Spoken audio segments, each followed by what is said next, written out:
안녕하십니까. 시니어 유튜버 다함이라고 합니다. 저는 지금 환갑이 넘은 나이입니다. 유튜브에서 환갑 넘은 사람들은 참 찾아보기가 힘든데요. 제가 어쩌다가 유튜브의 세계에 발을 들여놓게 됐습니다. 이제 저같이 나이 많은 사람들을 노인이라고 부르죠.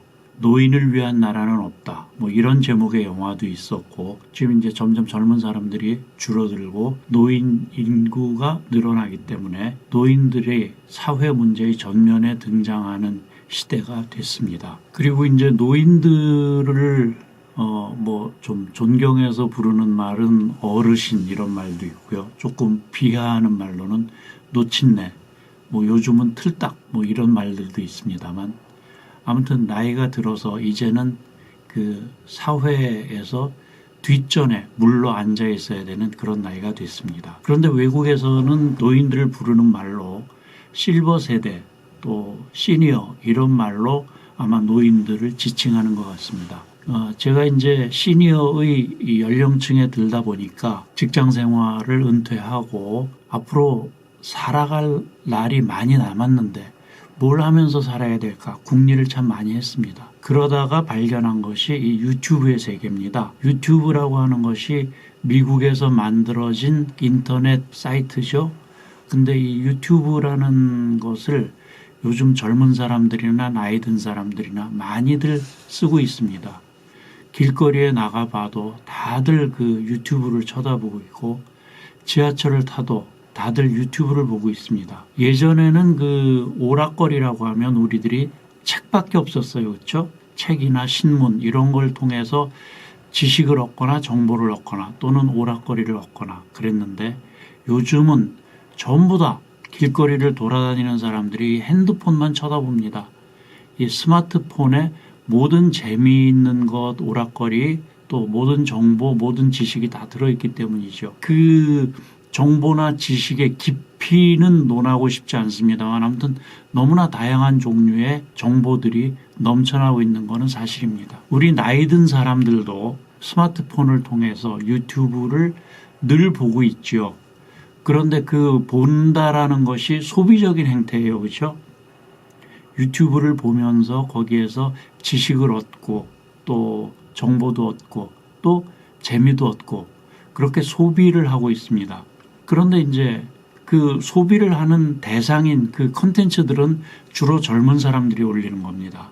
그러니까 나이 드신 저 같은 실버 세대, 시니어들을 위한 콘텐츠는 사실은 거의 전무하죠. 예를 들면 유튜브에 대한 것을 뭘 좀 배워보려고 하더라도 젊은 사람들이 그 설명하거나 강의한 콘텐츠들이 대부분입니다. 그런데 그런 것들을 보다 보면 젊은 사람들한테는 쉽게 이해돼서 그냥 넘어가는 용어들도 저희들 나이 든 사람들한테는 어렵게 느껴지죠.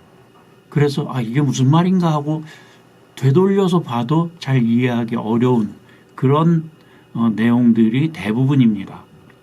그래서 제가 오늘부터 그 강의를 하는데 저 같은 세대들을 위해서 유튜브라는 것이 무엇이고 어떻게 시작을 하고 어떻게 꾸며나가는 것인지 그런 내용들을 여러분들과 함께 공부를 해 나가려고 합니다. 제가 여러분들한테 가르치는 게 아니고 저도 똑같이 배우면서 시작해 보려고 마음을 먹고 있습니다. 유튜브라는 것이 나이 든 사람들에게는 정말 좋은 그런 그 인터넷 사이트입니다.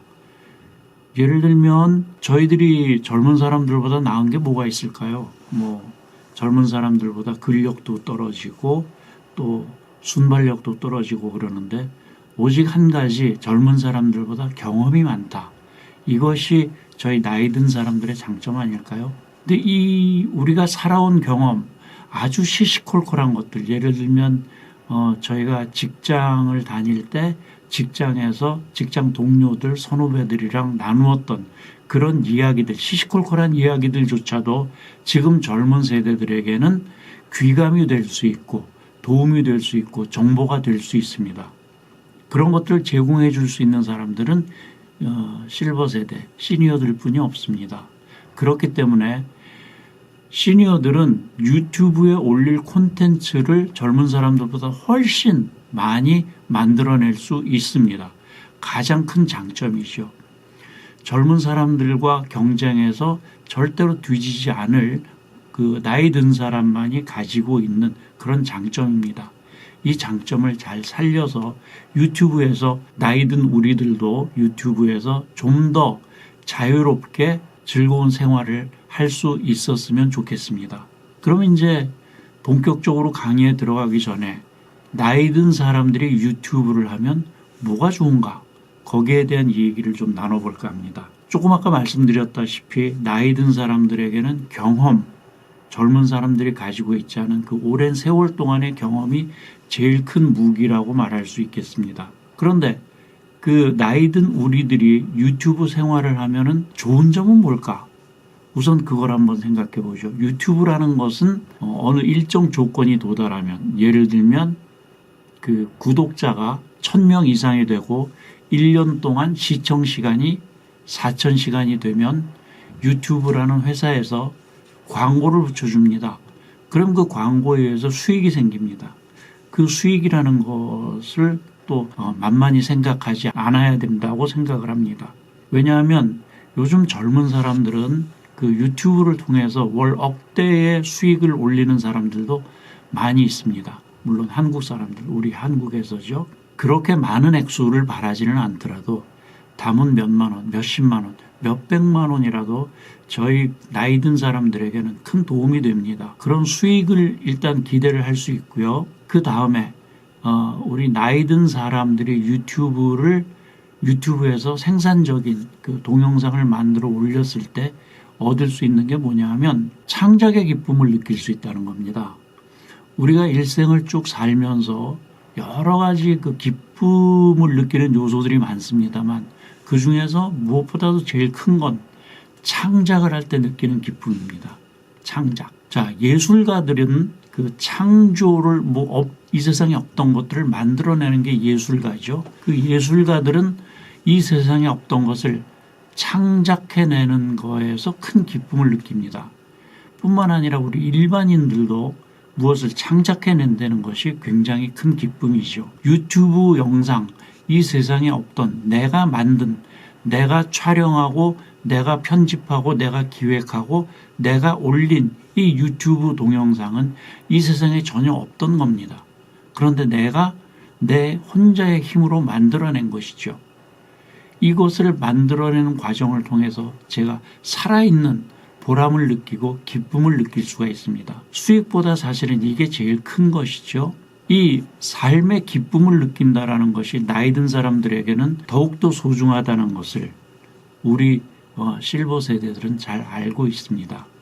그래서 앞으로 이런 기쁨을 느끼면서 그 수익도 생기고 이런 일들을 여러분들과 어떻게 하면 해나갈 수 있는지를 같이 공부해 나가는 그런 시간을 가져보도록 하겠습니다. 다음 시간부터는 좀 더 구체적으로 아주 초보적인 것, 젊은 사람들은 그냥 스쳐 지나가도 되는 그런 것들도 우리 나이 든 사람들에게는 어려운 면이 많죠. 그런 것들을 차근차근 하나하나 제가 젊은 사람들의 그 강의를 보면서 느꼈던 어려운 점을 해소해 나가면서 여러분들과 같이 유튜브의 세계에 한 발 들여나 보겠습니다.